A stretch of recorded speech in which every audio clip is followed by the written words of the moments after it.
What is good, Smooth Nation? D Smooth here again. Gonna watch why it sucks to be born as a viltrumite. You know, I am an Invincible hater. I think Invincible is trash. I think it's preachy trash that thinks it's smarter than what it is. But we're gonna hear a fan explain viltrumite life. But let's just listen. You open your eyes for the very first time, and here we are. You've just been born a full-blooded viltrumite on the planet Viltrum. Congratulations! Several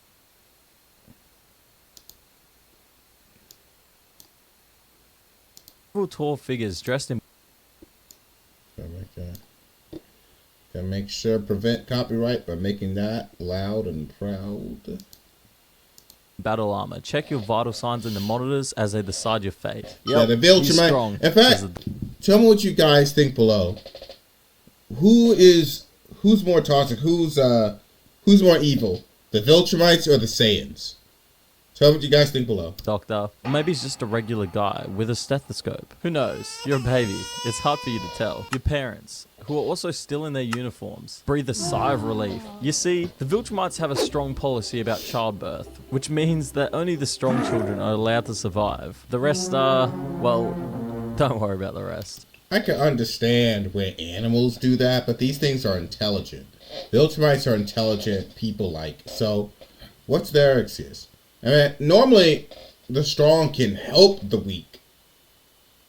That's what we do. That's what normal people do. The strong build. If someone can't walk, you give them some crutches. You give them a wheelchair or something. You don't just kill them off. But let's see.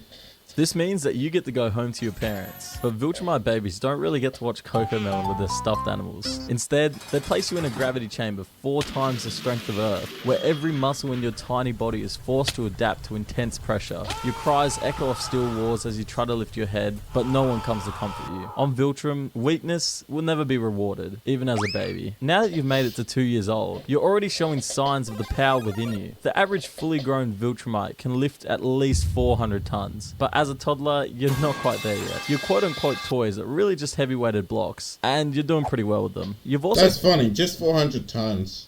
Because I'm not an idiot. I know that lifting does not equate to punching, anyway. But we've seen Omni-Man with his son and another guy was able to punch a hole through a planet, but they had some momentum. But I don't know where I was going with started showing signs of levitation already, which means your fight training begins immediately. Your parents watch your progress like hawks and carefully measure each metric. By the way, the whole smart atoms that they explain in the comics, it makes no sense. The whole smart thing device, that things are made from atoms. So how could an atom itself be smart, like artificial stuff? What's it made of? Quirks or something? What is it made of? That makes no sense. To make sure you don't fall behind. They don't help you up if you stumble. Instead, they watch from a distance with their arms crossed as you struggle to get back onto your feet. A true viltrumite stands on their own, always. Thanks, Dad. Everyone in this species are raised as warriors from birth. So viltrumites have no comprehension of what genuine In fact, here's another problem with this whole thing. Is that if all of you are all about fighting and stuff, you can't have an entire species where it's all fighting. Some of you have to be nerds. Some of you have to do the tech. So if all your fighters is doing the tech, that maybe you shouldn't have killed the weak guys. Maybe they could have been smarter.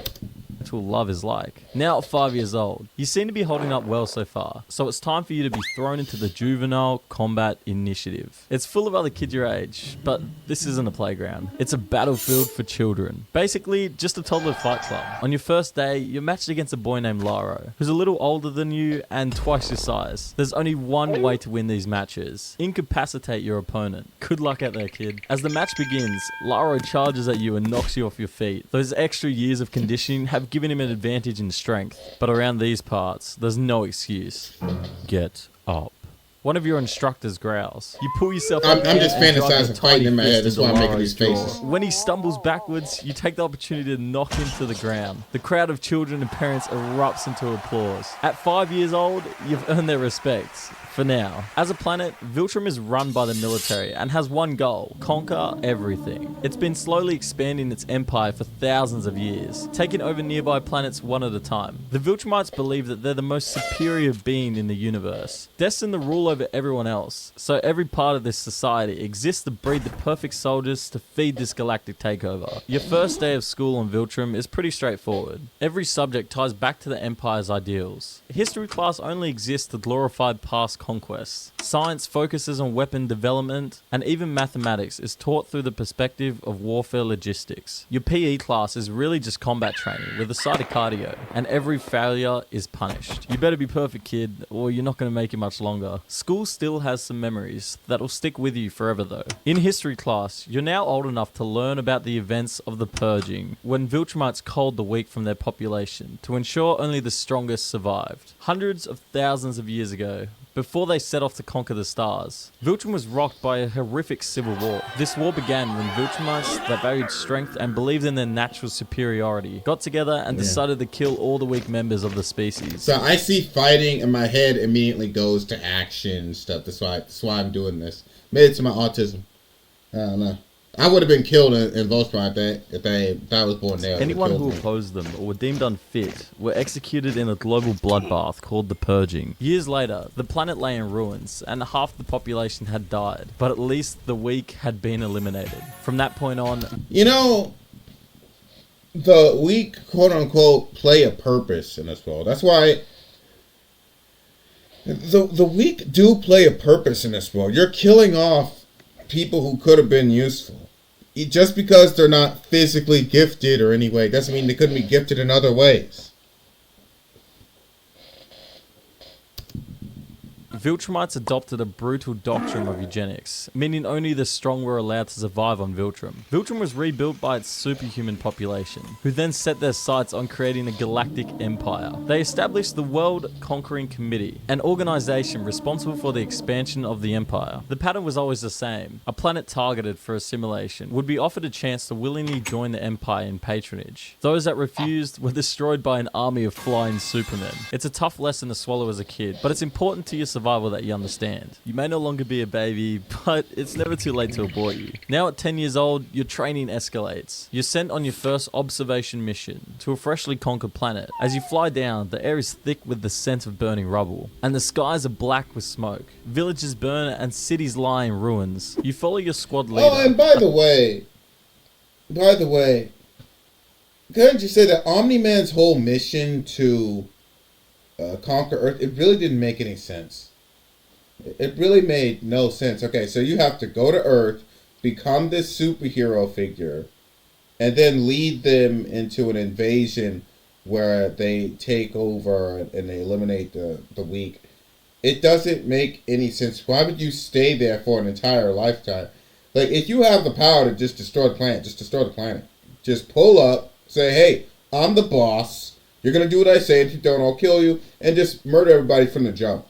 The whole Omni-Man's whole mission made no sense when you think about it. If you, like, we saw him destroy an entire civilization planet just very easily. Like it was nothing. So the whole mission of stay there and live there for a whole lifetime makes no sense. A towering figure named General Korath. As he surveys the aftermath of the conquest, he sets your squad down by the captured rebels kneeling in chains, with their heads bowing in defeat. Korath points at the prisoners. Decide their fate, he says with a voice devoid of any emotion. Whoa, whoa, whoa, whoa, whoa, what? Why does this have to be on you? Your heart pounds as you look at their terrified faces, but you know all too well that hesitation is dangerous and a form of weakness. With trembling hands, you point to the execution squad. Korath nods, and the prisoners are no more. That night, for the first time and the last time in your life, you lie awake, haunted by the memory. Don't get used to it though, because we don't do guilt here. At 15, you're given your first solo mission, leading a squad to raid a rebel outpost. It's a relatively small operation, but it's a test of your leadership capabilities. And you better be able to pull this off, because you remember what happens to failures. It's on a nearby planet, and you get there the same way anyone else on Viltrum gets across the galaxy. You don't need rockets or teleporters. Viltrumites can fly through space and hold their breath for several weeks. They also move at incredible speeds, so hopping in a spacecraft would just be inefficient. Your team descends on the outpost, but things go wrong along almost immediately. The rebels are better armed than expected, and the simple skirmish devolves into chaos. You manage to turn things around and complete the mission by destroying their outpost, but not without a cost. Several of your squad mates are killed, with their bodies left behind as you retreat. When you return to Viltrum, the loss of life is global. How do you hold a civilization when you have people who can just fly through space like nothing? Like Superman, Superman's whole story is that he gets his powers from the Earth's yellow sun. So the rest of the Kryptonians, they couldn't do all that crazy stuff because they didn't have the yellow sun. You have a whole civilization of niggas who can literally just fly through space like nothing. What's stopping people from just abandoning ship? And I know what, screw it, I'm out of here, and then fly over halfway across the galaxy, and you'll never be seen again. Oh, we can hunt them down. Okay, yeah, but they can still leave at any time. Like, at least, like, at military posts, they have walls and stuff so you can't leave. They don't have that here. You can literally just jump into space and fly away at any moment, at any time. Lost over. A victory is a victory, your instructor says, patting you on the back. What a wholesome life lesson. At 16, the accumulation of everything you've ever trained for arrives. The Viltrumite Trials. Without exaggeration, it's the biggest event of your life. These aren't ceremonial rites or symbolic tests. They're brutal challenges designed to weed anyone out who doesn't embody the Empire's ideals, and anyone who is deemed weak. Failing here doesn't just mean humiliation. It means death. This is your last chance to prove you deserve to survive. Your trials begin on a distant moon, with gravity 3 times the strength of Viltrum's. You and 30 other candidates are dropped there with nothing but the clothes on your backs. The goal is simple: survive for a week while completing a series of grueling challenges. But just surviving isn't enough. You have to dominate. The first task is a race across the moon's rocky surface. The terrain is jagged and unstable, and every step sends sharp, painful vibrations through your legs. You feel the gravity's pull with every movement, and after just a few minutes, your muscles scream for relief. But there is no relief. Falling behind isn't an option. Those who do are left for dead. Their bodies claimed by the Like I said, they have a very narrow view of what they call strength. Okay, who's making the tech? Who's making the tech? If you have nothing but athletes, who's making the tech? Like animals who are all about strength stuff, animals don't rely on tech and stuff like that. Here, if you obsess so much over physical strength, like just because you're strong doesn't mean you're a good leader. It doesn't. There's so many things wrong with the society. forgiving landscape. As you cross a ridge, you see the next challenge, a combat arena carved into the ground. The instructors announce that the top 20 finishers will advance to the next round. You make it in time. You know, I'd honestly rather be a Saiyan. Because, like, you know, the Saiyans, if you're born weak, they just send you off to some random planet. I'd rather have that than just be killed instantly and tortured. The Saiyans were better. Like, the Saiyans, as bad as they were, they still felt like sane individuals. They were assholes, but they felt like sane individuals. But barely. These guys turn to have face nothing. your first opponent, Laro, who's admittedly a lot bigger than he was back in the toddler fight club. He's taller, broader, and has a reputation of cruelty. You dodge his first swing and counter with a blow to the temple, dropping him immediately. The fight is over in seconds. The instructor's not approving. That's why skill matters more than size. Just let you know. You can be as big as you want. You still have a chin. You still have soft spots. Without the proper skill, like skill is the thing, is the glue that holds everything together. Without that, you're a mess. You're a mess without skill. And I mean, because I know there's other things like styles, how certain styles counter each other.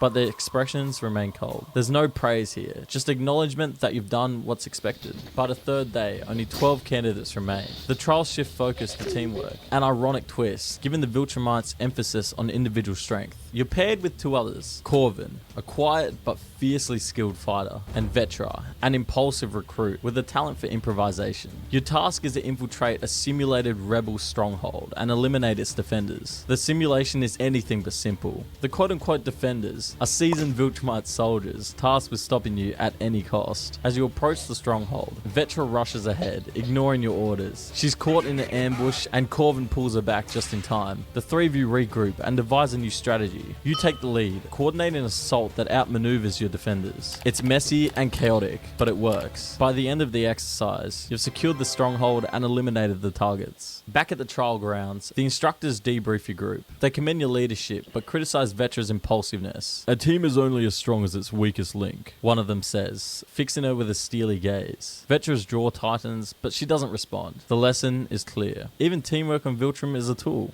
not a virtue. The last test is the... If you're so obsessed with the strong and the weak must die, okay, what do you define as weak and where's the line drawn? Because if you're so obsessed with only the strongest can survive, okay, well, it gets to a point where you're only going to have one guy who is definitively the strongest out of all of them, and the whole rest of the species is just gone. See, this is the problem here. Oh, you're only strong as your weakest link. Okay, yeah. So you're saying we should kill off the chick? Is that what you're trying to say, even though she's an excellent soldier compared to most? Most brutal of all. A free-for-all. Yeah, I'd rather be a Saiyan, bro. Victorious. The instructors release you into a sprawling battlefield, a maze of cliffs, caves, and treacherous terrain. There is one objective. Be the last one standing. The first few hours are chaos. Alliances form and dissolve in minutes, as candidates betray one another for the chance to survive. You stay on the move, avoiding direct confrontations, while picking off weaker opponents. By the third day, only 4 of you remain. You, Corvin, a candidate named Tarek, and a brutal fighter known simply as the Beast. Tarek and the Beast form an uneasy alliance, forcing you and Corvin to do the same. The 4 of you clash in a brutal skirmish, every blow shaking the ground beneath your feet. Tarek is the first to fall, his chest caving under Corvin's relentless assault. The Beast turns on you, his fists like hammers. You manage to outmaneuver him, landing a blow to his throat that sends him staggering. Corvin seizes the opportunity and finishes him off. Now it's just you and Corvin. For a moment, you hesitate. The 2 of you have fought side by side, saved each other's lives, and forged a bond in the heat of battle. But bond means nothing here. With a swift, decisive strike, you knock him unconscious. The instructors declare you the victor. When the trials are over, you're one of the only 3 candidates who survived. You're bloodied, exhausted, and battered, but you've proven your worth. The instructors present you with the insignia of a Viltrumite warrior, a simple emblem that carries the weight of everything you've endured. You've earned this, one of them says, their tone as cold as ever. Don't make us regret it. By your mid-20s, war has become second nature. Every day feels like a repetition of the last. Descend upon a planet, crush its defenses, pacify its population, and move on to the next. The galaxy is vast, and the like, why didn't Empire Omni-Man just do that from the beginning? Why come here, have a kid, and wait for no reason? You could have easily just took it over any time. Made no sense. Total dominance. You barely have time to process one battle before you're thrust into another. You also now have a mustache, and so does every other Viltrumite man. It's legally required by the government that all men have a mustache, kind of like Australia. By your 40s, the cracks in the Empire's facade become harder to ignore. The conquests continue, but the resistance grows fiercer. Rebellions that once took days to crush now drag on for months. You stopped aging years ago. The older you become, the more powerful you grow, and the slower you age. You can live for thousands of years. In your 50s, you return home from that week's conquest after receiving word that your father has died. The official report says he passed during a training exercise, but whispers suggest something darker, an act of defiance punished by the Empire. At his funeral, they didn't mention anything about his personal life, only the things he did to serve the Empire. They just relive his glory days as a military leader. The doubts that have plagued you for years resurface. Was he truly a loyal servant of the Empire? Or did he question the path laid out for him? Shortly after your father's funeral, you are summoned to a meeting with the High Command. They congratulate you on your years of service, and inform you that it's time for you to take on a new role in the Empire's master plan. Reproduction. They think your genetics are exemplary, and that it's your duty to carry on that strength to the next generation. Except, that generation won't be born here. you were given a file with information about a distant, resource-rich planet called Corvus. You see, one of the High Command's most effective war strategies is sending scouts across the universe to infiltrate the world, and most importantly, reproduce with a member of the dominant local species. Viltrumite genes are extremely adaptive. They're so potent that a Viltrumite can reproduce with almost any other race in the universe, humanoid or not, and their genes will almost completely overpower the genetics of the non-Viltrumite parent, making the resulting offspring almost purely Viltrumite themselves. One of the few rules of this reproduction. Okay, there's so many holes in this logic. Okay, so the Viltrumites are obsessed with purity and strength. Okay, so, but if you're going out smashing non-Viltrumites and producing these offspring, wouldn't you eventually have to weed out the weak offspring or something? Doesn't that kind of contradict the whole purity? Or maybe it's not coming from a racial thing. Maybe it's coming from... There's so many holes in this logic. Viltrumites are weirdos.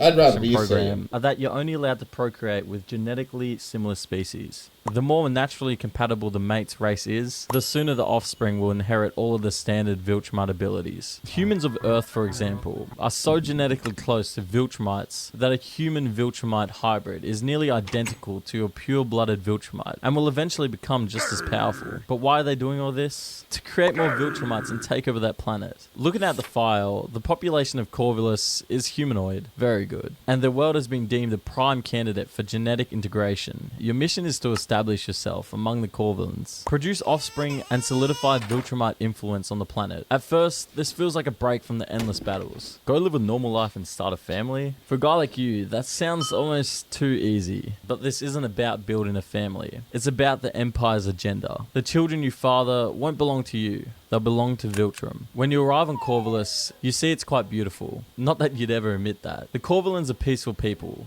and their culture is centered on art, community, and harmony with nature, which is pretty different to everything you've ever known. Your initial interactions are all very calculated and designed to gain their trust. You present yourself as a traveler, seeking refuge. It's a pretty good play. When it comes to Viltrumite infiltration, it's one of the oldest tricks in the book. Over time, you integrate into their society, forming bonds and learning their ways. Despite your mission to destroy them from the inside out, you can't help but admire the Corvalans. Their values are so different from the Viltrumite agenda. Years from now, your people will come in to either conquer or destroy this planet. But for the first time in your life, you begin to experience peace. Eventually, you fulfill your duty and form a partnership with a Corvalan woman named Alera. Viltrumites are taught from an early age to view their mates as nothing more than tools for breeding or combat purposes. Yet, you're beginning to see Alera as much more than a pet. Together, you have 2 children, both of whom inherit your superhuman strength and resilience. Raising them is unlike anything you've ever experienced. For the first time, you understand what it means to nurture. Yeah, but this shows how stupid the Viltrumites are again. Because you're sending your guys over there to live peacefully among them. Even though they will inevitably pick up about their culture, it might influence them. Again, like, if they were there for like 2 months or something, sure. But the fact that they're living there for years and years and years, they're gonna change. Protect. Yet the Empire's shadow hangs over you. You know that one day the High Command will call for your return and your children will be expected to join the Viltrumite ranks. That day finally comes and the High Command praises your progress and orders you to return to Viltrum with your children. But can you do it? That night, as your family sleeps, you make a decision. You contact the High Command and inform them that you've encountered some unforeseen complications. It's a big, fat lie, but at least it buys you time. Over the next few weeks, you prepare. You teach your children how to harness their abilities, instilling them in the values you've learned from both Viltrum and Corvus. You know that when the Empire finds out what you've done, they will come for you. But for now, you're giving your family a fighting chance. The Viltrumites finally arrive, led by an aged and battle-scarred General Corvus. You see a few faces you know, but most faces you don't. The invading army attacks, and the battle is brutal. You're completely outnumbered fighting with everything you have, and you know you're not winning this battle. All those years of combat experience have served you well, but in the end, you were just no match for the Empire, and are killed leading the planet's last stand, but not before ensuring your family's escape. Ilera and the children disappear into the wilderness. Their future is uncertain, but at least it's free from the Viltrum army. The same can't be said about Corvus though, which is now the Empire's newest this edition. Your death is recorded as a betrayal, and your name is quietly removed from the viltrumite history. But to those who knew you, you're remembered not as a conqueror, but as a father who chose freedom over a millennia-old galactic empire. Not bad for a kid in a gravity chamber.